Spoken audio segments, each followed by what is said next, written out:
في أكبر الكتب.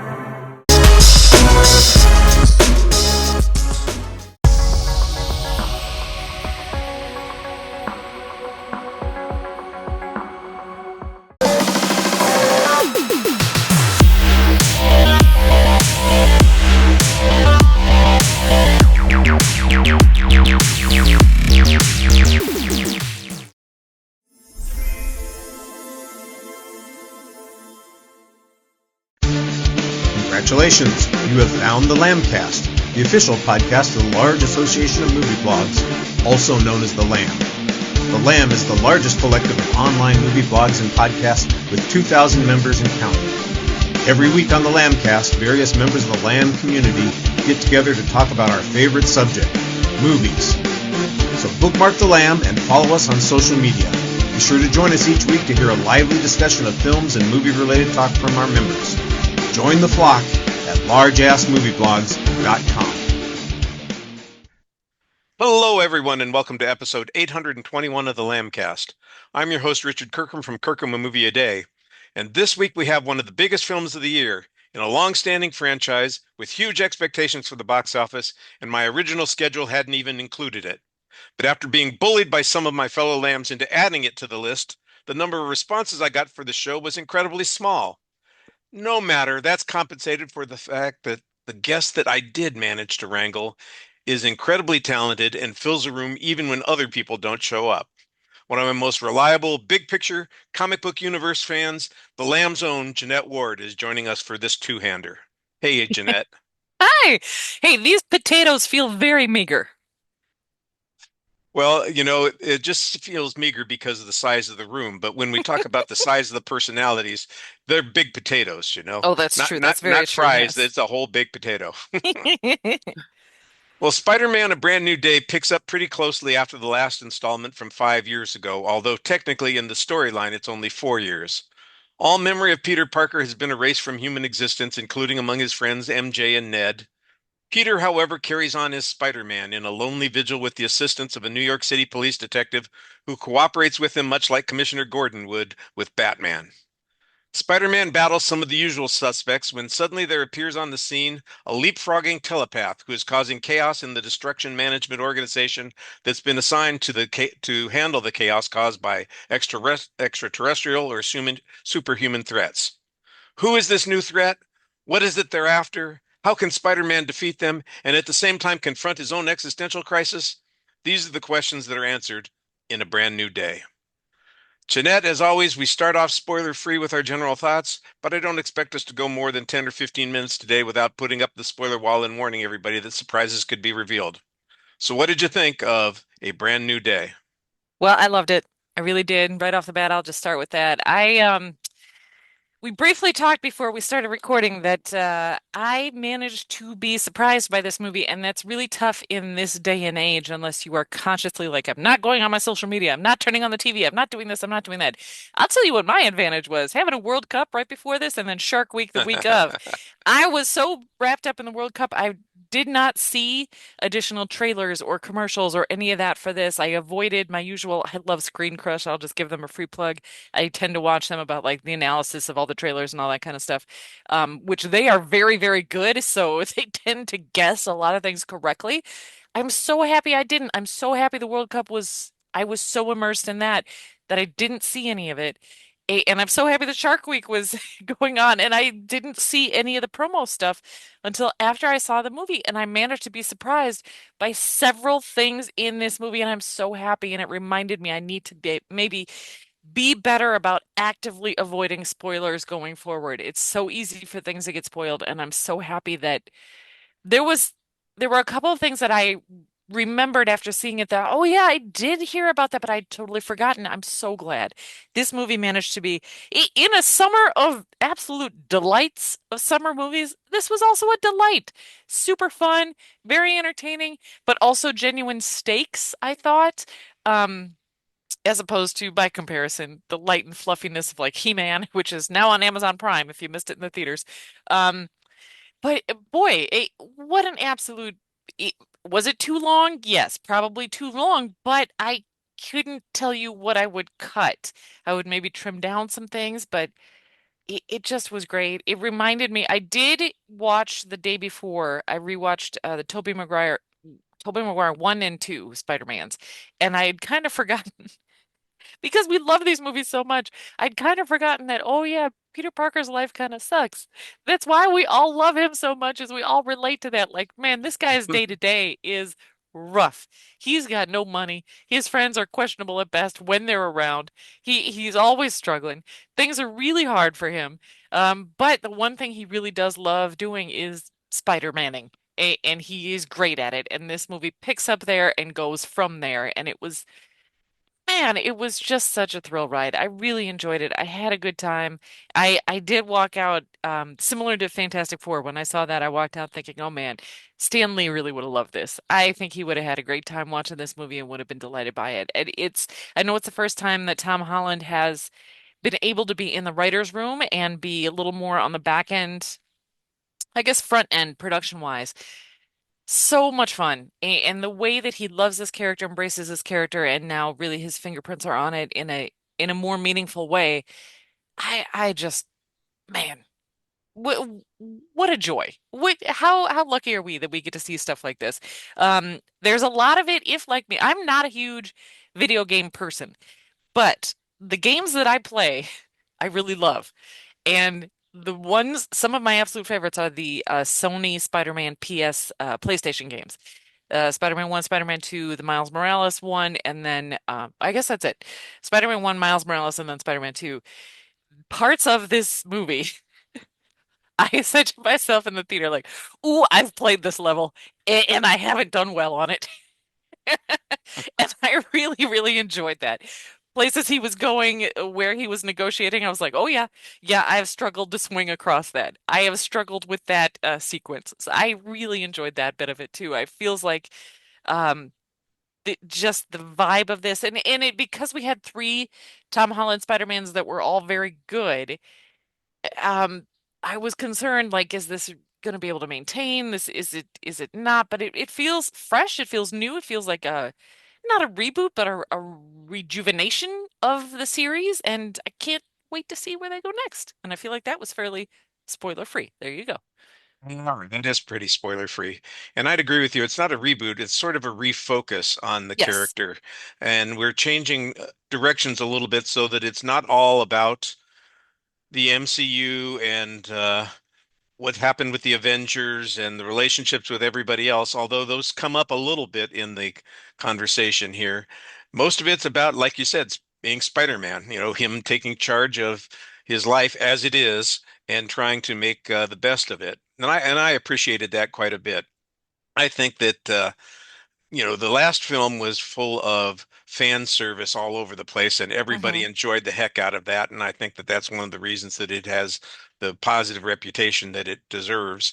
This one, of course, doesn't have quite the same degree of that kind of thing, which may make it feel a little bit less interesting to people who are not big Spider-Man fans. But I think it's a solid story. I think it's an interesting one. I do like the way the characters that they do bring into the story are used, although I'm a little bit confused about a couple of things. We'll talk about that when we get to the um, spoiler section of the discussion. I think that you're right. Tom Holland has made a contribution here that's probably helpful in keeping the character interesting, giving him the kind of personality that reflects the actor who's playing the character. I do think that the hairdo is a little bit more distinctive. I can't believe I'm talking about the hairdresser's job in this particular case, but I do think that's a part of the story, that he's changed the way he is. He's becoming a little bit more, I don't want to say adult, but a little bit more independent, a little bit more focused on where he is in his life at this particular point. There's a point at which another character refers to his headquarters as exactly what he expected, exactly what they expected somebody who is playing the part of a, isolated superhero would create for themselves, thinking Yes. this is what some guy in this situation would see as his life with the discarded food packaging and the lineup of computers and all those sorts of things. And I thought, That's a little bit good self-referential stuff. I like that, and I wouldn't be at all surprised that that's something that came from the writers' room, like you said. Yeah. Uh, I think it looks very solid. As always, I'm not a critic when it comes to the CGI stuff too much. I've always thought that the Spider-Man elements, because we get good production design in the rest of the film, whenever they're doing the flight, the swinging through the world, the fights, that sometimes it does look animated. And Hmm. like you're watching, like you said, a video game. Not having played any video games, though, I can't say for sure that it's inspired by any of that. It's apparent to me that there's a difference in the situations. I don't, I'm not put off by that. I just need to recognize that it exists. That's just me. Other people probably don't give a damn about any of those things, and I barely give a damn about it. So I mentioned it only because I'm trying to make sure that I'm thorough in talking about the things in the film that I liked and the things that I think could work better, Hmm. and it worked very well for me for the most part. Like I said, we're going to be talking about it in a couple minutes. There are some surprises that come up. I'm a little bit like you. I was busy and I haven't been paying attention to all the stuff that's in the news releases, the press packages, the trailers. I think I saw the one trailer that when it first came out, and that's all I've seen about the film. I didn't follow any closely any news.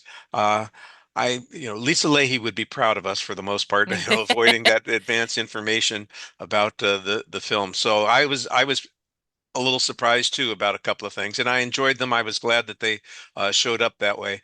Unfortunately, I was not all wrapped up in the World Cup and Shark Week. I was all wrapped up in travel and then catching up with the Lambcast because I had fallen so far behind on a couple of things.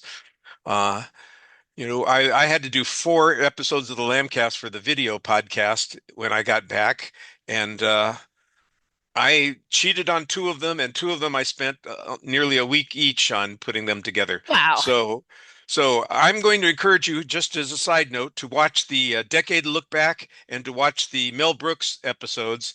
And if you want to see Bob LaFleur and the Odyssey, you can, but those I did on the cheap because I just didn't have as much time as I needed.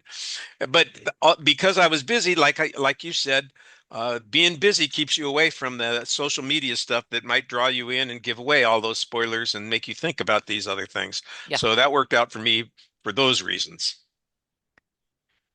Well, let's, I don't have a bunch of talking points, a few things that I wanted to ask about. Were you satisfied that it was a reasonable follow-up to No Way Home? Yeah, absolutely. I think that, and we've talked about how this feels like a rejuvenation, a quick, not maybe not a full plastic surgery, but a little bit of Botox here and there. Um, Yeah.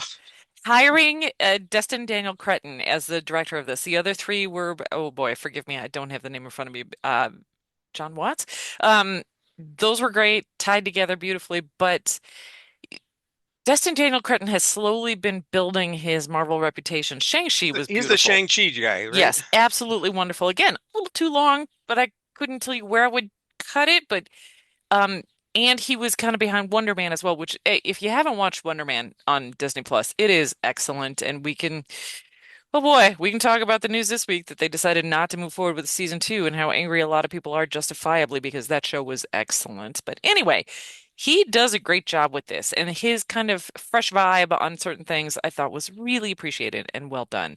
I thought it was directed very well. Like I said, Tom Holland taking more of a position in the driver's seat, I think matters when someone loves the character as much as he does.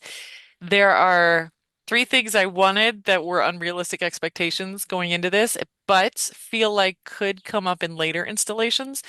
The cast is great. Everyone in this is doing such a good job. The tying into the previous film and how the previous film basically ended with, yeah, Doctor Strange did that spell everyone forgot who because everyone in that movie finds out Peter Parker is Spider-Man and his life becomes even more difficult than it normally is. And so he works with Doctor Strange at the end of that one to cast a spell to make everyone forget Peter Parker. And so this one begins with him basically, he has no one. He has no one, he has no support system. He is trying to do this alone. At the same time, he's trying to do this alone. I don't think it's a spoiler because it's in most of the trailers. He's dealing with some biological changes brought on by his forced isolation and lack of support system. And I would say the theme of um how do you deal with the monster within? And I feel like that theme keeps coming up over and over in this movie. Do you suppress it? Do you embrace it? Do you balance with it? Do you work with it? Do you acknowledge that it's part of you? I felt like that kept coming up, and every character in this movie deals with it in different ways until the end. Peter finally comes to a solution. Let's put it that way until we get through the spoiler wall. But I wasn't expecting that to be a theme, and I really appreciated that as a theme. And I feel like all of the other known Marvel characters they decide to pull in fit that theme well in different ways. Well, in particular, there's one character that shows up in this film that deals with it in a way that confuses me a little bit. And that's one of the things that I want to talk about when we get to the spoiler section. But it's also the inspiration for how Peter tries to deal with it in this circumstance. Hmm. And of course, there's a question about whether or not that's the right way to go as Yep. part of the story. And I like that. Um, you said there were three things that you were looking forward to or hoping for. That I That was wanted that did not happen. that, yeah, there you go. So what else didn't happen? I don't think I can talk about any of them without. Oh, Okay. I can tell you this. There's no Tom Hardy in this movie, and I secretly wanted some Tom Hardy. But I've been wanting that for a while. I, e- I think that Andrew Garfield, especially after seeing No Way Home, Andrew Garfield always deserved a third Spider-Man movie and never got one because his second one wasn't great, wasn't well received. Not his fault. That's another dude who really, really loves the character and deserves a great closeout to his trilogy. And what I would like, because his character, when he popped into No Way Home, was very clear about spoilers for No Way Home. Um, yeah, I have basically given up on Peter Parker. I focus on Spider-Man. That's what, things got too hard. I am Spider-Maning all the time. That's what I do. When he shows up, he's in the uniform. He doesn't, Peter Parker has become a side issue for him. Um, I would love his third movie to be him getting a job at the Daily Bugle, struggling, encountering another reporter named Eddie Brock, played by Tom Hardy, who is, pulling some bad things, and Peter gets him fired, and so then Peter encounters an alien symbiote and etc. Just what I want is a movie that is the 5 episode series from the 90s Spider-Man cartoon that is the Venom series. That's what I want. Tom Hardy is always exceptional as Venom, whether or not you like those Venom movies. I think that no one argues with Tom Hardy's investment and portrayal of Venom. And I'd love to see his Venom go up against a Spider-Man, and I think Andrew Garfield deserves that. So that's where I'd like to see that go. I kind of wanted that because also I think we could say this spoiler free. I don't know if you had the same thought I did about halfway through this. You mentioned his apartment, all the computer stuff and everything. Wow. I was like, where is this man making money? We haven't seen him do anything remotely Yes. like a job. The thing that we all love about Peter Parker is his difficulty to hold down a regular job. Where is he getting the money for all this? He hasn't taken a single photograph in this whole movie. What the hell? So Well, he is that is, saving money on the apartment itself, although I'm sure in New York it's going to still be $3,000 a month for a hovel. exactly, exactly. So that was the one thing I wanted was Tom Hardy, and there's no Tom. Sorry, spoiler alert, there's no Tom Hardy in this, but I still want because Tom Hardy has been very clear about like, listen, I love Venom, but my Venom movies are done. But he's also been very clear when he says that like his Venom movies are done. He's always left the door open for appearing in a Spider-Man movie as Venom, and so I would kind of like that. I feel like he deserves it. I feel like we deserve it. I feel like Andrew Garfield deserves it. So that's a long explanation. The other thing is kind of a post-credit sequence I would have liked in this that is not necessary and probably would have tied into something else, and it's not this character's movie, so we didn't really need it, but I would have liked it, and we'll talk about that later. And what was the third thing? Um, Something that we needed to wait for. yeah, I guess we can kind of wait for that. I don't think it's a spoiler. At some Okay. point, I wanted I still I wanted the last movie to end with this. I wanted this movie to have something because he's clearly living in a terrible apartment. I wanted a neighbor to pop up to him and be like, "Hey, face it, Tiger, you just hit the jackpot." And no one to date has said that in a live action Spider-Man movie, and I feel like Spider-Man fans deserve that as well. So there you go. Well, you have high expectations and you're a big Spider-Man fan, so you can have those expectations and want those kinds of things. Yes, Like I said, I go in with the knowledge of the last film. That's which is about as much perfect. as it works for me. And I'm probably not dissimilar to a lot of the fans who watch these movies who don't get immersed in all of the other media that includes Spider-Man. I know that the world is full of people who love that stuff, and I'm all for that. Good for you. I just I like I said, I barely have time for the stuff that I have time for, much less the other stuff that I don't have time for. Absolutely. I did think the opening sequences where we get Spider-Man's adventure montage could have been a little bit more thorough at setting up a couple of things. I I know that there are characters.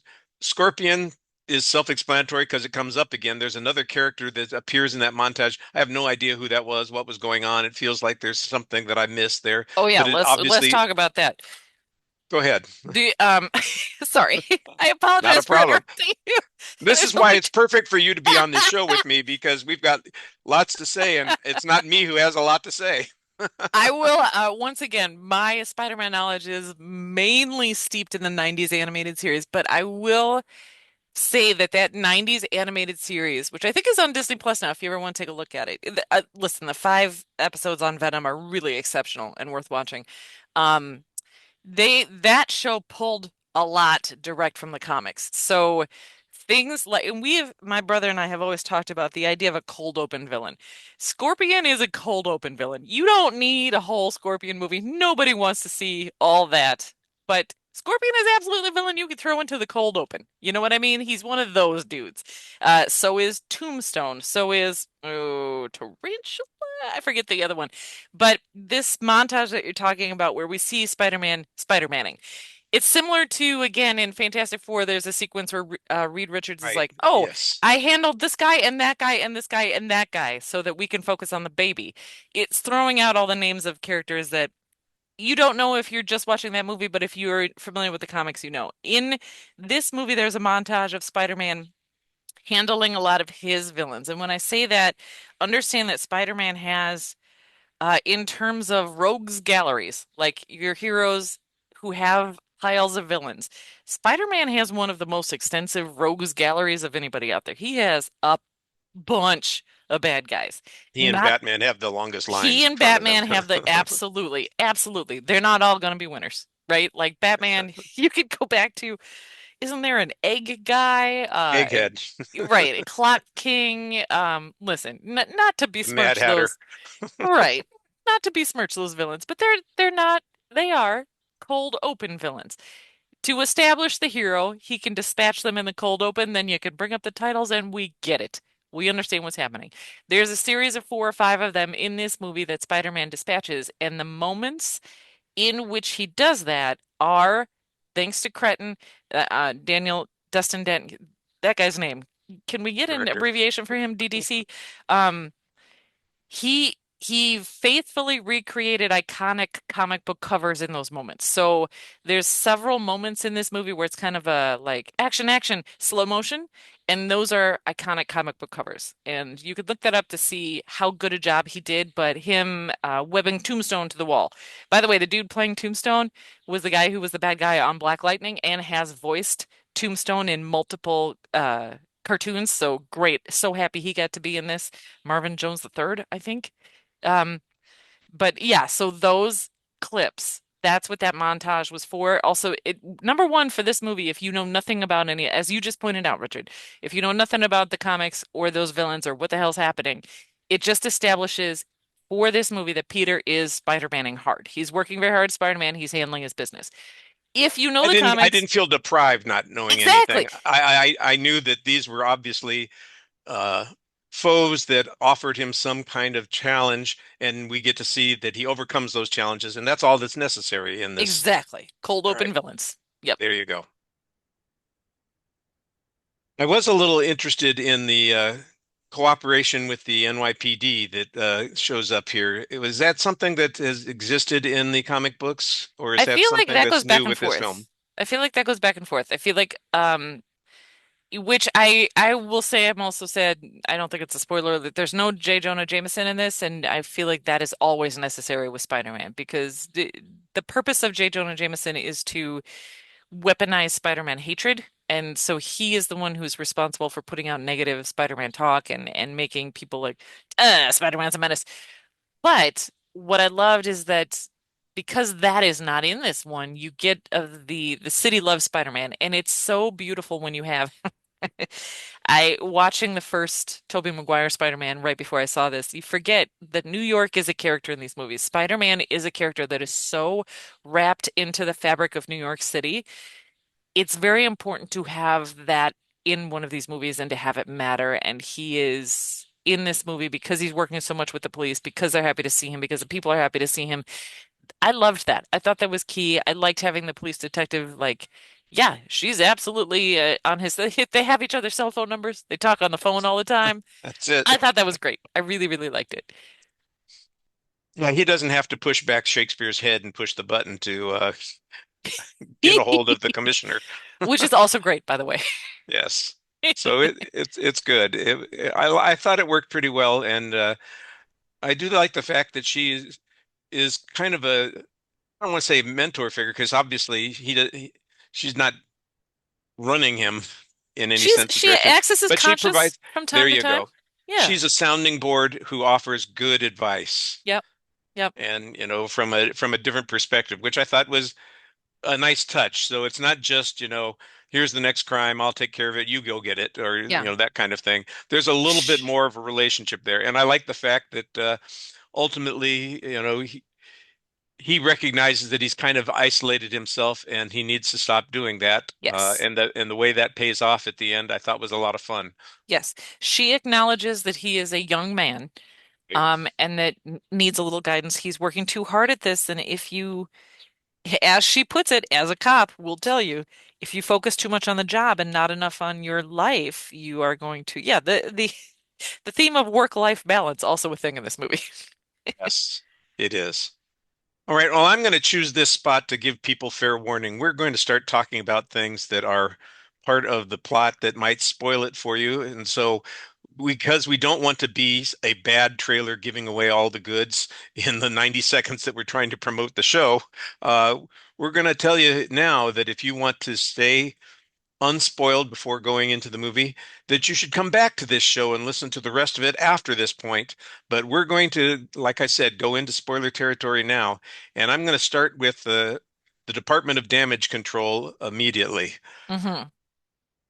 I'm sorry, maybe it's just because I've seen enough of these movies to know from the moment this group is introduced, I'm going, yeah, this is the big bad in the damn movie. A This hundred is, percent. you know, Mr. Metzger, regardless of his demeanor or his presentation, is going to be somebody who is duplicitous and somebody that you shouldn't be trusting. And that's not the actor's fault. That's not even the writer's fault. It's just the trope of this kind of universe. This is going to be a place where there's going to be a problem. I And I kind of agree with you. I love it, and hiring Tremel Tillman is, first of all, genius stroke, but also kind of a bad stroke in that, listen, if you've watched Severance at all, you know Mr. Milchek is not to be trusted. But even if you haven't, the way that dude walks in, you're like, oh, this man is entirely too helpful and too slick. He's the problem.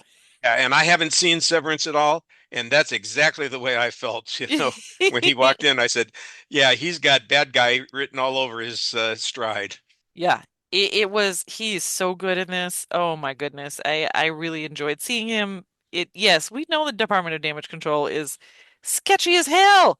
So yeah, I enjoyed And it. on the other hand, look, I understand completely why there's a need for something like this. Yeah. It makes perfect sense in the world that we live in that, look, we can't always rely and count on whatever superhero is, on our good side to fix the problems that are going to be there either before or afterwards.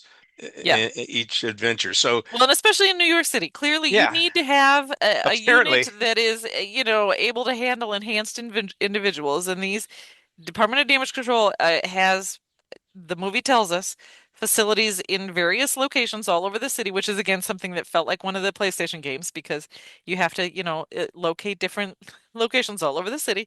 sounds like a My lot of damage in New York. But yes, absolutely. My knowledge of New York City, by the way, is based of the streets and the layout based entirely on Spider-Man games. Um, but and I would, I use video games. I give myself what I refer to as a VGF, Video Game Friday, where as a mental health break after a work week, I play video games for 2 to 3 hours on a Friday night just to reset, to wipe out, to focus on nothing but, puzzles and action. And the Spider-Man games I will put in a plug for. It feels like playing a movie. I like games that feel like you were playing a movie. So I like those. I like the Cool. Jedi Survivor and Jedi Fallen Order and the Uncharted games and the Batman Arkham Asylum series. Anything that is long story-wise and feels like you are playing a movie. So it's not a ton of like, well, I have to button push. There's sequences like that, but the reality is you're playing a very long action sequence story that Sure. here's some puzzles, here's some of this, and the Do you story get a is sense of fun. the landscape from playing those Characters. games? Absolutely. Yeah, the Okay. Spider-Man games are set in New York City. And you have Peter has his has his real world troubles. Like he's struggling to do this. He's got to make money. The first one, he's helping Aunt May set up her charity work, and then you have to go to various spots in the city, and someone will be like, "Oh, Spider-Man, I need you to meet me at this location to help me with this," and then you have to go down there and do that. And it's so it just if you are listening to this and you've never tried those games, I will absolutely recommend them. They're super fun. Anyway, sorry. So that part That's okay. felt very much like this movie is like, oh yeah, the Department of Damage Control. This person is breaking into this location here and that location there and this location. I was like, yeah, I get it. This makes sense to me. But yeah, so it makes sense that Department of Damage Control, the acronyms, can we get DODC? Um, they're necessary in New York City, but what an organization that is so on the edge of becoming supervillains themselves. They're collecting these enhanced individuals. The cold open we talk about, where Scorpion is a villain that gets captured in the cold open and then begins to be transported. That's where the story point kicks off in this, is that we see this, as you mentioned, body jumping telepath break into a DODC facility in order to release Scorpion. And the story goes for there. What I want to talk about is the body jumping bit and the fact that they hired dancers and a dance coordinator, a choreographer Was to, that how they did it? yes, to portray those sequences. Absolutely exceptional. It was so interesting to see that done as this being jumps from body to body to body down the street. I really enjoyed that. And I think that what a way to do it practically and what a way to do it exceptionally well. Yeah, no, I thought it looked good, and you're dealing with a crowd scene, so there's Hmm. obviously, a lot of people who are extras, but there are also people who obviously have to be the actors because they're going to be performing in that crowd. And I didn't realize that they had hired dancers to do those and perform those kinds of things. I thought they were all excellent. They were Yeah. great. Because you see the impact of Their that. their bodies sort Yes. of jerk and move in a way that indicates that something has happened to them. Yeah. Yeah. Yeah. Where you can see it in a crowd, what a unique way to do that. I really appreciated it.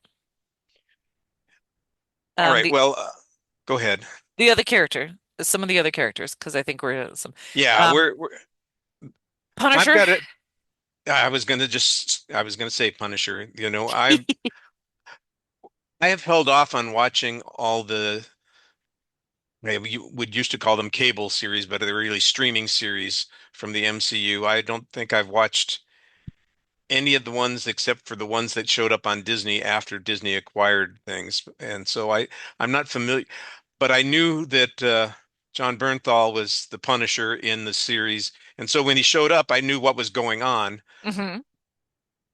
They make reference two or three times to an event where Spider-Man and he have crossed paths, and that's why there is a connection there.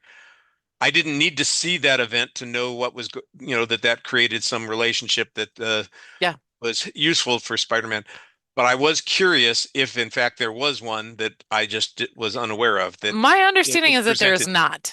They just Um, invented it for the movie. Yes, my understanding is that I will be honest in that I've watched all of Daredevil and Luke Cage and Jessica Jones and Iron Fist and I it's fine and the Defenders and all of those and especially the new Daredevil series on Disney Plus. The it's not Brand New Day, whatever the new Daredevil. It's just Daredevil. Sure. Um, but Punisher showed up I think season one or season two of Daredevil on Netflix back in the day. John Bernthal is and there's been a lot of Punishers over time, Dolph Right. Lundgren and Thomas Jane, and but yeah, John Bernthal is who should have been the Punisher from the get-go. This dude is right on the line to the point where I could not watch his standalone Punisher series or his Punisher, the mini movie that he did. Which again, thank God we've got an actor who is Bernthal's a lot. Like this dude is very intense. Yeah. But that is required for the Punisher. I couldn't watch those because they're so aggressive and gun heavy, and I can't with that. I don't like that. It's too much for me. But I know that he does an exceptional job to the point where I had to ask, and again, my brother, who has watched all of them, I was like, "Is this?" Because they keep mentioning when Punisher encounters Spider-Man in this movie, the Staten Island incident. Right. I was like, "Is that?" Did it happen in the Punisher movie that just came out? And he was like, "No, no, they just keep." I was like, "Great." What I love about it is that even if you know nothing about the Punisher, you very quickly understand his whole vibe in this. Yes. And that's exceptional. This is the level of Punisher I am comfortable with because this is a PG-13 Punisher, and that's good for me. Other people like the hard R Punisher. I can't handle that. It's too much for me, and that's fine. We can all exist. Um, what I love about it, and again, talking about behind the scenes things that have a positive effect on the movie, the fact that John Bernthal and Tom Holland are such good friends and have been for so long. The story has come out multiple times that they helped each other with their auditions for these two characters a decade plus ago. They've been friends since then. They know each other in and out. They are very, very close. That comes off in their relationship in this movie. And again, talking about characters who have, in terms of their inner monster, Frank Castle is a character who fully has given into that inner monster and lets it take over. Lets it. He is vengeance. He is fury. He is, I'm taking my guns and killing everyone all the time. To the point where, again, if you don't know anything about the Punisher, that's established very quickly at the beginning of this movie where Spider-Man shows up and you can't be killing everybody all the time. Go home. Perfect. That's if you've never heard of the Punisher before, you absolutely understand everything about him very quickly in the beginning of this movie, and I love it. I know it's basically Jeremy Renner at the beginning of Endgame, where he's just, Yes. I'm going to kill everybody that I think is bad, evil, whatever, and Yep. I'm not going to worry about the niceties of it or who gets in the way. This is what I'm going to do, and I understood that character. Uh, like I said, so I expected that. I thought it was merged pretty well into this story because it's clear that Peter Parker or Spider-Man wants to mitigate damage as much as possible, and that Frank doesn't give a damn about mitigating anything, Yes. and that they have a little bit of a back and forth about that. I thought that made perfect sense. I understood the characters and their relationship as a result of that, and the attitude that goes along with it. Yeah. I do think that I don't I don't think it's a betrayal of the character at the end of the story for Frank to behave in the way he does because he does have a relationship with Peter Parker ultimately. Yeah. And I think that's a positive kind of thing. I hope it doesn't diminish the furious nature of the Punisher. No. I because if you are going to accept the Punisher as an air quotes hero in this universe, because he very much walks that line of anti-hero, Yeah. you have to accept that he is at his core human. He is a man who had a family and did love them.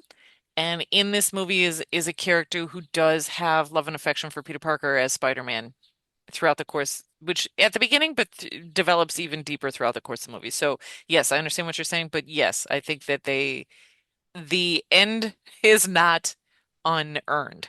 Okay. Good. Good. Um, and of course we have a couple of other characters who appear from other MCU Yeah, franchises, I and I we was should talk about not this. expecting any new Avengers because and the one that they chose, I'm always happy with more. Elena, oh my goodness, she is Yes. fantastic. So good, and it seems like she's running the new Avengers, which as she should be. And again, I loved Running him Thunderbolts. from the I bathhouse is just Yes, hysterical. I loved Thunderbolts. I love that the villain in Thunderbolts was depression and isolation, and the fact that the acknowledgement you have to have a support system. She is the perfect facilitator of that in this movie and helping Spider-Man. He clearly has been, if not working with her, they acknowledge that he exists, and she very clearly sets up because these types of the standalone movies, people who only watch the Avengers movies always have the question with the standalone movies, well, why don't they just call the Avengers and handle this? She very much within a couple of sentences handles that statement of like, no, you're the street level guy. You handle the small potato stuff. The Avengers are big potato stuff. We're not dealing with this. You deal with this. But This he is your goes to job. her to get, some research and that kind of thing, which she does out of her office, which, yes, is a bathhouse. And of course, it sets up the maybe the funniest image I'm going to have in the theaters this year of Spider-Man with his towel and mask on. So That's good. just that's just too funny. It's precious. Uh, all right, now here's the one that I'm a little bit conflicted about because I think that there's obviously some retconning going on here uh, from what's been established in previous films. And I know, look, this is a Sony film. This is not a Disney film. So they're going to they have the character on loan or whatever they're doing. No, I don't yeah, know and how nor what is their it a agreement Fox is. film. Yep, Yeah, exactly. Well, whatever was left of Fox, right. is eaten by the monster. Exactly. But the appearance of Bruce Banner as, you know, Bruce Banner, and that it's all done because he's got this suppressor. I'm going, I thought he resolved his problem and he can be both in Endgame. I mean, that showed up. Yeah. He'd managed it. He accomplished what Spider-Man accomplishes at the end of this movie back 3 movies ago, 4 movies ago, 5 movies ago, however long it was. How can I be both? You can be both. And that's what, Bruce Banner accomplished. And then apparently somewhere along the line he decided, nope, I don't want to be both. Hmm. And that was a little strange to me, that we had to kind of go backwards in order to get this character in here to be the tool that creates a device for Spider-Man slash Peter Parker to both kind of control himself and then attempt to control his antagonist. Yeah, I thought we were talking about the other character, but yes. Um, yeah, I was a little like, oh, I thought but yeah, clearly he's like, oh, I created a full inhibitor so that I am all banner all the time now, which as anyone who's watched any kind of Hulk stuff knows, almost impossible. But also the perfect example, talking about the monster within and how you deal with that. It and trying to suppress it completely is always wrong, right? And so that's the dichotomy of Bruce Banner versus the Hulk. So I felt like I hear what you're saying. It was a little perplexing, but also once he starts talking, I'm like, oh, I get it, and I'm fine with it. I'm not gonna overthink that. It's always nice to see him. I like that Ruffalo is always game. He does such a good job. I love that I feel like he's been in so much of the MCU without ever having his own standalone. The Ed Norton one before, but like he, Ruffalo does such a good job of kind of tying things together, and his banner is so. I love the intelligence behind the eyes on his portrayal, if that makes any sense. I No, I understand that. Yeah. yeah, where He's he's got the intelligence without the arrogance of Tony Stark. thank you. Yes, exactly. I like that Peter goes to him in. What we haven't talked about yet is that Peter seems to be mutating in this, going more spider than human, and Yeah. panicking about that. And as opposed to, oh, I seem to be evolving and changing. Let me work with that, embrace it, and figure out what I need to do. His immediate thought is, how do I suppress it? How do I put a damper on this? How do I not change? Which, as we all know, the only constant in life is change. We're all evolving, we're all adapting, we're all changing all the time, but it's scary and it's not fair and none of us like it. But to I'm not happy decide every time I stand up. exactly, Lord, yes.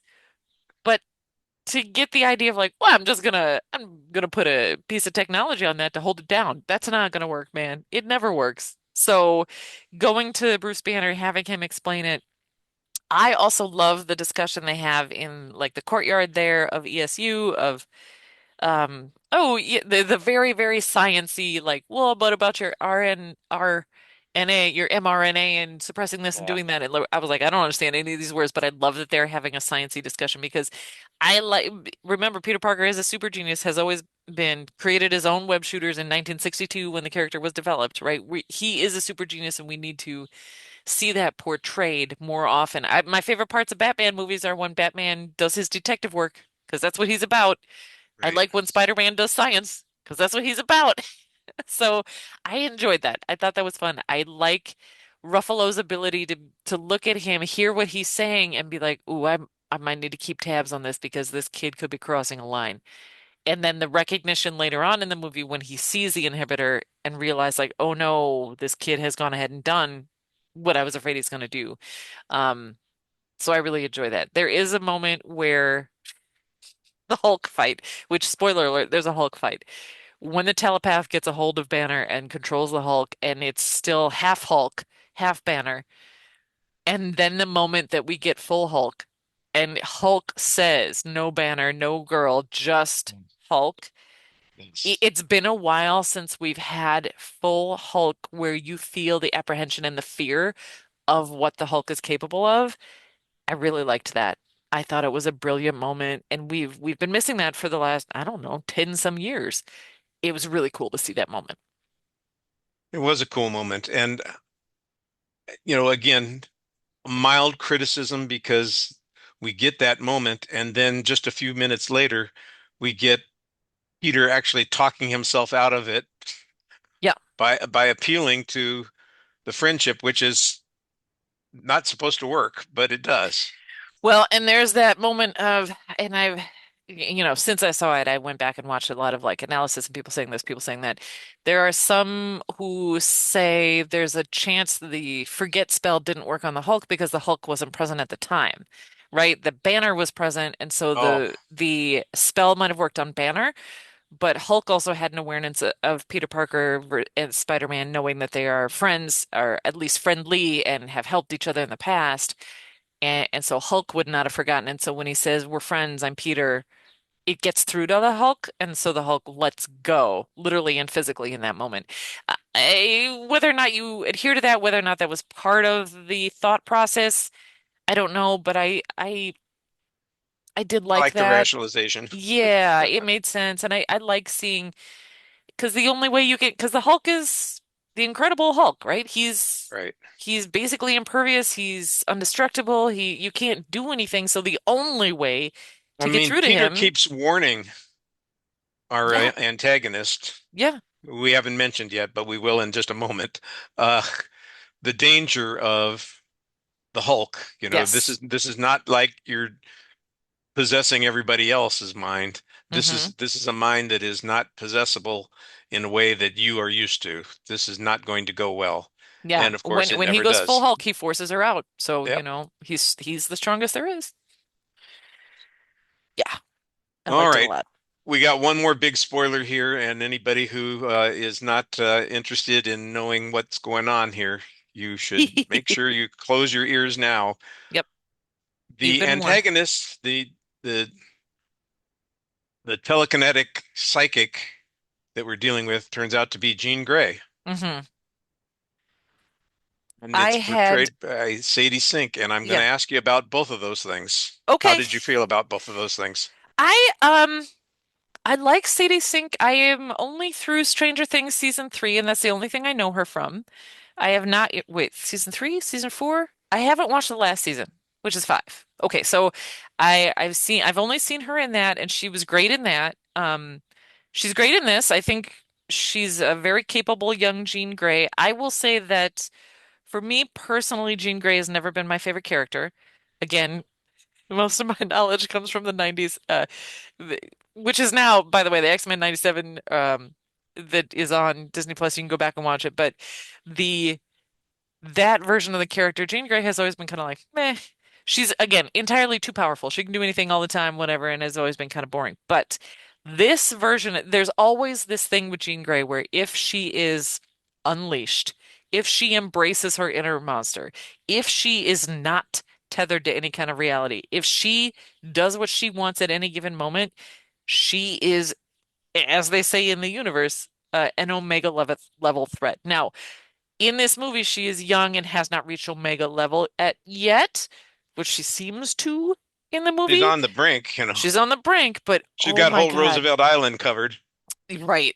The idea of an angry Jean Grey, right? Because with great power comes great responsibility. And if you are angry enough to remove your sense of responsibility and dive entirely into your power, oh man, I love Jean Grey as an antagonist.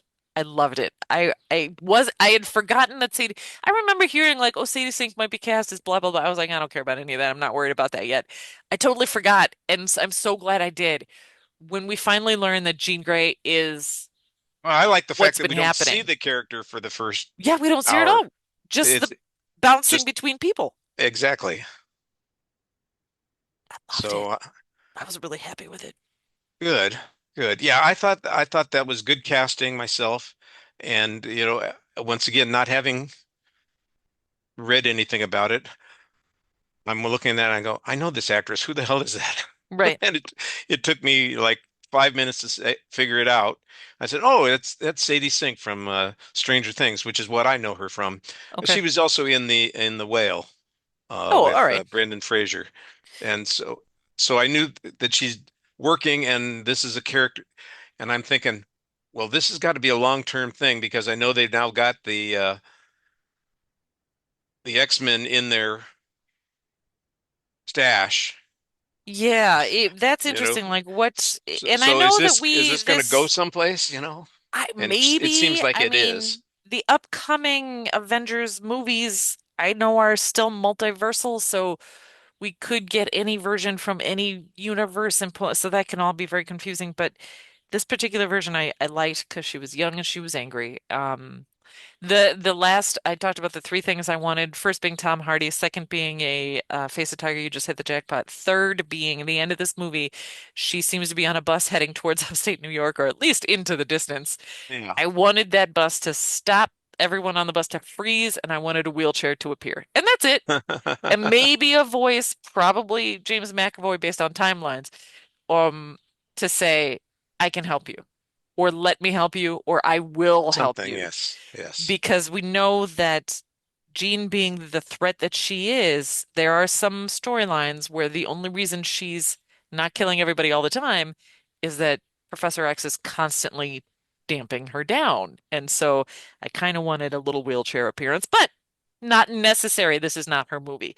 So I'm fine that it didn't happen. That was the one where I was like, I want that, but I don't need it. Gotcha. And I think the whole confrontation in the building at the end is, we get that. That's basically the third act of the movie. Hmm. And the fights there are great, and the resolution with her. There were two moments in the film where I actually felt emotionally moved by the things that were going on the screen. One was the MJ conversation that she has with Peter, revealing Yes. that she doesn't remember him at all. I thought that that was quite affecting and Yep. done very well. And the Yep. other one is the Marissa Tomei, Sadie Yes. Sink moment, which I can see this is the way to try and reach somebody who is angry, isolated, alone, frustrated, and let me model something for you that is compassionate, that is supportive, and I'm not inventing this. You have jumped into my consciousness. You're going to get what I got. And it Yep. made a difference to me. Yep. I loved it. I thought it was beautiful. The idea of like, and it's a different version of the with great power comes great responsibility, and that she very much says, well, you don't have to do this alone. yes, you have this power, but know that you still need a support system. You cannot become the monster. You have to maintain and balance that with your human, what makes you you. And I loved the way, because we know the point of Spider-Man is with great power comes great responsibility. We've heard that over and over again. So how do you use that in another way? How do you wrap into a different conversation? And I just thought it was so, because Jean feels so alone and so abandoned. And that discussion of like, but you're not. Someone is here for you. I just thought that was beautiful. I absolutely agree. Yeah. The moment that discussion got to me, I was sniffling in the theater. There were a lot of people sniffling around me in the theater, which I loved. We were all affected. And then also, like you said, the MJ sequence, the fact that they're married now, it just, and they're both great actors, right? Zendaya and Tom Holland, or at least very, very good actors. So they would have been able to pull off that scene without us knowing their relationship. But Wait, they're married yeah, to each sorry. other? Spoiler alert, those two are now married. I had no idea. Are you serious? I'm completely serious. I did not know that. I just They know are. that Zendaya is in every movie that seems to be opening each week. They are now married. They got married a few months ago quietly on their own. They've been together for probably almost 10 years now. Um, Well, good for them. and that I feel like added weight to that sequence in a really powerful way. I really loved it. And that scene was so, and here's the, wait, sorry, before I get caught up in that, any other Jean Grey thoughts? No, like I said, I'm just anticipating that this is going to lead someplace down the road, and I thought that Yeah. was interesting. And I did think that the way that it worked itself out, at least for the moment, is acceptable. Yes. Yes, I agree. It's one of those what it's there's I read someone be like, well, there's no villain in this movie, and I'm like, they don't have to have a villain. Sometimes you can Right. have, growth and development Well, be the Metzger, I guess, storyline. would be the villain. Yeah, that's fair. Um, so yeah, I didn't have a problem with that. I thought it was well done, and yeah, I look forward to seeing what else happens with her. I think that'll be interesting. She does get away, air quotes, at the end of this Yes. movie. She kind of takes off, so we'll see what happens. Um, but yeah, I liked it. But yeah, thoughts on the MJ sequence where he again we saw him write that We letter to get her. both. I like the fact that we get both versions of it. One is the fake version, Yes. which is the one that we want, Yes. but was never going to be realistic, and Yep. then we get the realistic one. Yeah.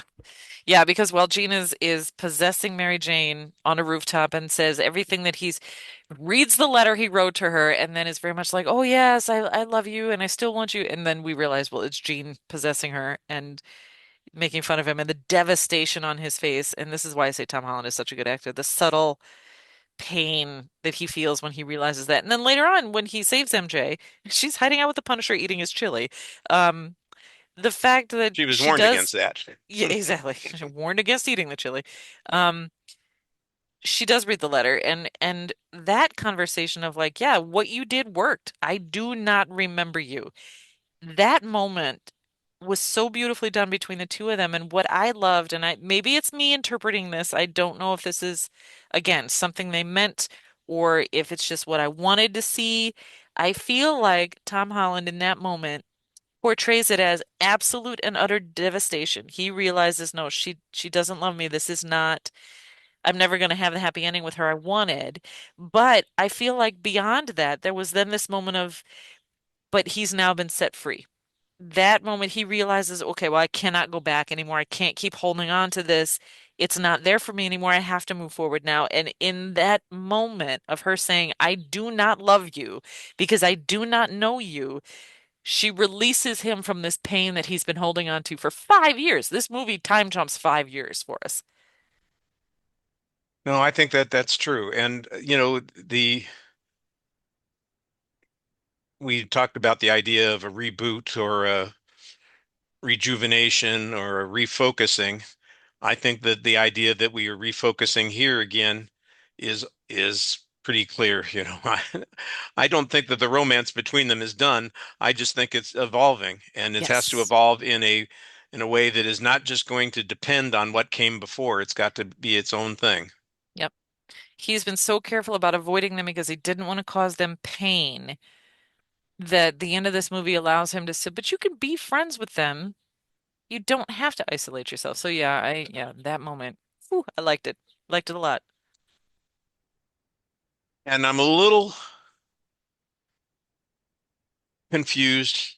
I appreciated the moment when he and Ned get together toward the end, and it's Yeah. like, wait a second, how come he is having this phantom memory?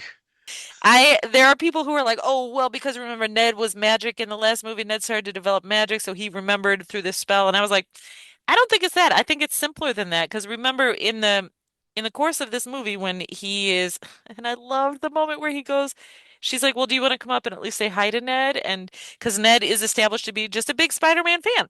He's like, Yeah. well, Spider-Man has saved me multiple times. I just want to meet him to say thank you. I'm not a weirdo. Yes. And so Spider-Man comes up, and at that point, Mary Jane has already, sorry, Michelle, whatever her name is in this movie, Michelle Jones, MJ, has MJ, read the yeah. letter, and so she is very clear about like, oh, Peter, be careful as he's exiting out the window. And Ned goes, Spider-Man's name Peter. is Peter?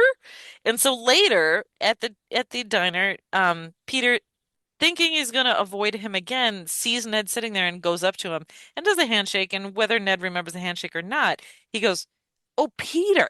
And in my brain, I was like, oh, it's because she said, yeah, he Yeah. knows that Spider-Man's name is Peter, so he just acknowledges that this guy he just re-encountered is Spider-Man. Whether or not he has a memory of his previous relationship, I think he just acknowledges like, oh yeah, okay, this is I Spider-Man. see, and I like that interpretation. I think that that's much better and more reasonable given the story, the way it's developed here, Yeah. than the interpretation I had, which I jumped to the notion that they do the handshake and it triggers something in him. Yeah, and I feel like you could interpret it that way, but I didn't. I was like, no, I think he just I think, like acknowledges I this said, I is. like your interpretation better than mine Yeah, I tend not to because overthink it. it works with the story. Yeah. Well, do you have any final thoughts on the movie before we close this up? Um, no, I think that's everything. Is that everything? Let me think about any of the moments where the Punisher and Spider-Man were having chit chats were super fun. I enjoyed them. If you have never seen anything Bernthal has done as the Punisher before, and you want a little bit more of it without all the guns, guns, guns, kill, kill, kill. There is a moment in Daredevil season one, season two, where the Punisher first shows up. The discussion they have on the rooftop about the idea of capital punishment, where Daredevil is like, you can't be killing all these people, and Frank's position is, but if you don't, they come back. So the discussion of capital punishment in terms of superheroing, it's really fascinating. It's a discussion on the rooftop, and I think it's interesting, and those two actors do a really good job of it's a logical discussion that superheroes probably have to have all the time. And so it's fascinating if you want to see. So I would recommend that moment if you want just a little bit more of him as Punisher.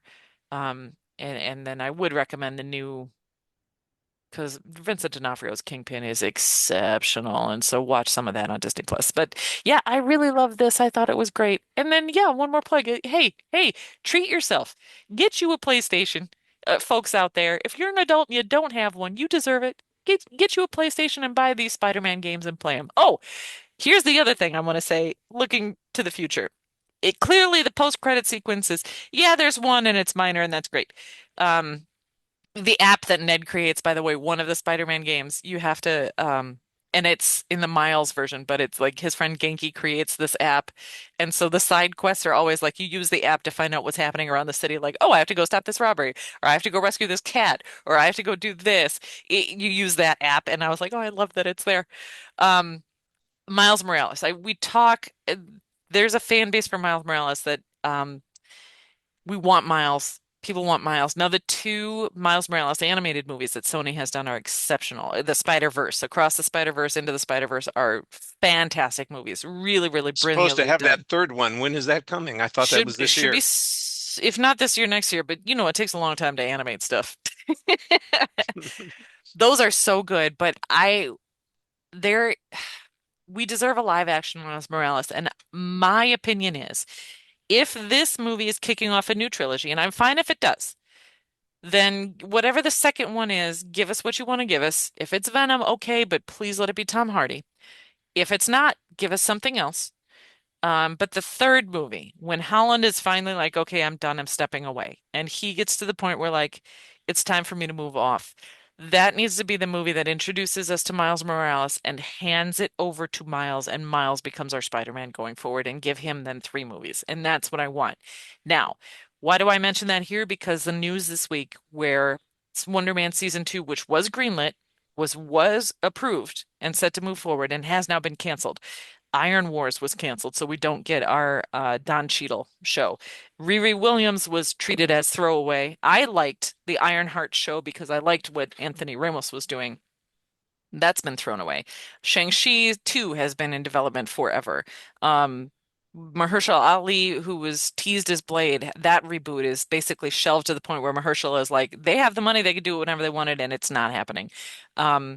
There, in the course of this week, has been this resurgence of Disney seems to be throwing away Marvel characters of color and not giving them the treatment they deserve, with the exception of Black Panther, and maybe that's Ryan Coogler and his Oscars, or maybe it's not. I don't think it's Marvel. I think it's the Disney overview, and I don't want to believe it's racism, but boy, if it walks like a duck and quacks like a duck, it's tough to not see it as that. And there are always the people who are like, well, those shows just weren't good. No, that's not the case. Those shows are great. Ms. Marvel was great. Um, the Wonder Man was critically acclaimed. That show was amazing. We deserve more of these characters of color across the board, and they deserve their shows, they deserve their movies, and we deserve more of them. Um, I hope it's not a trend. I hope that it's not racism. I would like to see more of it. The announcements at Comic-Con of Black Panther 3, I'm so excited.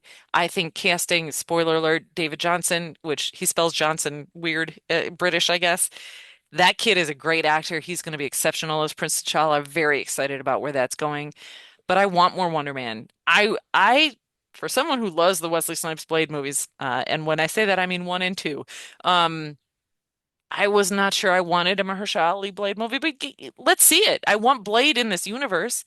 So I want more of these. Give us the stuff. There's more than just white folks out there watching these movies. Why wouldn't we want to be represented? So I hate that this trend has been that it's enough of a trend that people are seeing it and calling it out, but also maybe calling it out is what is needed for whoever the money people are making these decisions to rethink those decisions and really invest in these characters. And so I bring that up and tie it in with this Miles Morales discussion because I want Miles to show up in this universe, if not in the next movie, certainly in the third Tom Holland movie, when Tom is maybe approaching 40 and being like, hey, I'm about to be done. Here's my Miles Morales, everyone. Here's your new Spider-Man. So sorry, that was long-winded, but it's been happening this week. It's been a discussion topic.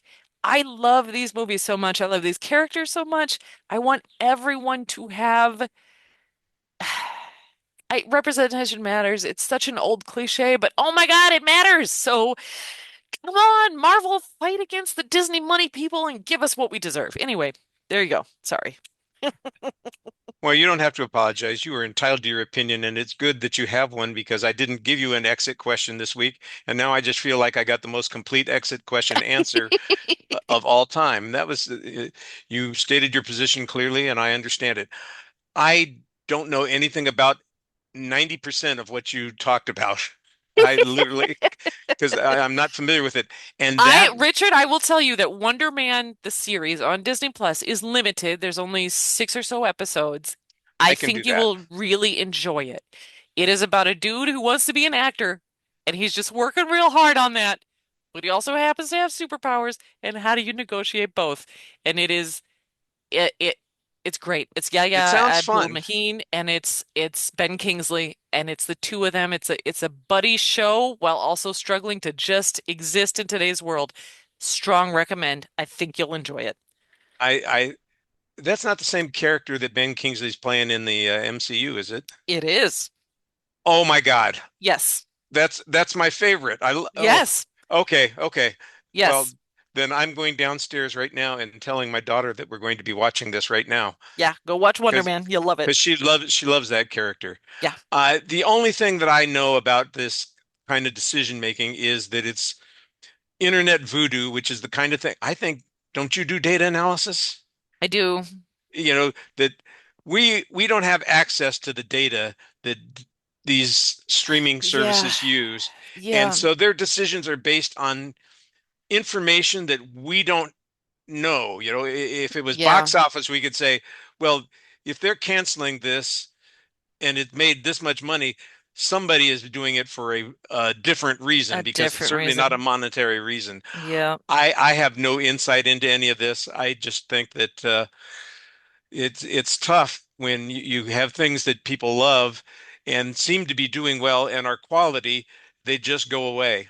And I hate Yeah. that, by the way, for all kinds of businesses, not just media and entertainment businesses. Agreed. Every restaurant that I've ever gone to that I've loved that closed, I just go, Yes. how the hell could you close? You were wonderful. You were great. Where Yeah. can I find you again? Please. Yeah. So, That's fair. It happens everywhere. yeah, and it just, I have no argument about it. I just don't know anything about what's going on there. So Yeah. it remains a mystery to me. And I frequently describe your job and my daughter's job as internet voodoo. People, they go online and they do something magical with the numbers that show up there and turn Well, it into something that can be used. And I'm glad that that works, but it's beyond my kin. yeah. It's and I just wish well, there's a lot that could be said about it, and I am by no means claiming to be an expert on any of this. All I can tell you is what I've seen, what I've read, and what I will continue to maintain is that I'm a fan of these projects and the people in them, and I'd like to see diverse stories featuring diverse actors and characters, and I just want more of it. So there you go. Yeah, I'm with you. And boy, I want that Shang-Chi movie because I really like that first Yes. one. Yes. Agreed. All right. Well, Jeanette, I know that you're not actively doing anything on your site. Just have you been updating a couple of reviews? I haven't, and again, a lot of it is, as we just talked about, the internet can be a poisonous place, and I just sometimes it's a struggle. Like I see it, I want to go on, my Instagram and just see pictures of birds, and the Thank you. algorithm inevitably will just devolve into rage bait and click bait and I just it I struggle and I'm trying to my theme for this year has been finding and aggressively protecting my joy. And so I've just been pulling back from the internet here and there and I have found that it's been very beneficial. So I haven't been on as much and I haven't updated anything. But hey, I did hope you that win? I haven't been intrusive in No, no, engaging no. you on these things because I I love talking movies. If anybody wants to talk movies with me, catch me out and about on good everybody deal. else's podcasts. I'm Good happy deal. to do it. Here's my 30-second review of the Odyssey, by the way, in case you want Okay. it, folks, because I haven't Sure. typed this yet. Did you know that the 1997 TV miniseries featuring Armand Assante as Odysseus is available free on Amazon Prime? Everybody should watch that because you know what? That one has all of the magic, all the monsters, conversations with the Cyclops, which has its eye in the right place, and absolutely zero dogs get thrown off of cliffs. Not only that, I will mention this. If you were watching the new one and you're like, boy, Robert Pattinson is doing a job here, but oh, I sure wish he had more of, I don't know, Eric Roberts's patented version of Sleaze Charm. Boy, do I have good news about you about the 97 version you can find on Amazon Prime. So there you go. That's my summary of the Odyssey for you. Thank you very much. By the way, we did hear a little bit about that from Lisa when we were talking about the Odyssey on the show couple weeks ago. I So need to listen to that. I'm going to revisit the 97 series. I think I saw it back in 97, but I don't remember it very well. I'm an Armand Assante fan. I like those things that he's been in. By the way, since I don't have any exit question myself, let me just recommend Mambo Kings to you all. Yeah, that's a great, it's a great movie. All right, Jeanette, I want to thank you so much for joining me this week. I'm sorry that it was just me, the least informed member of the Lamb on these comic book movies, but the one who cares the most about making sure that everybody gets a chance to talk about those movies. And I'm glad that you were here with me. Richard, always a pleasure. Thank you for having me. And I think it was absolutely delightful that at least I wasn't interrupting four people this time. I was only interrupting you. I'm so sorry. It's all great. It's all good. Thanks, everybody, and we'll catch you next time on the Lambcast.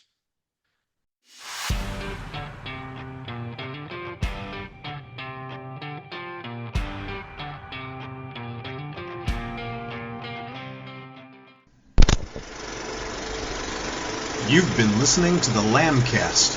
If you have an idea for a show or would like to join us on the Lambcast, contact us at largeassmovieblogs.com. Find us on Facebook, just search for Lambcast, or on X, formerly Twitter, at Lambcast. And you can find us on YouTube as well. The Lamb site can be found at largeassmovieblogs.com. We'd also love it if you would leave a review on iTunes. Ha ha ha ha ha ha ha ha ha ha ha ha ha ha ha ha ha ha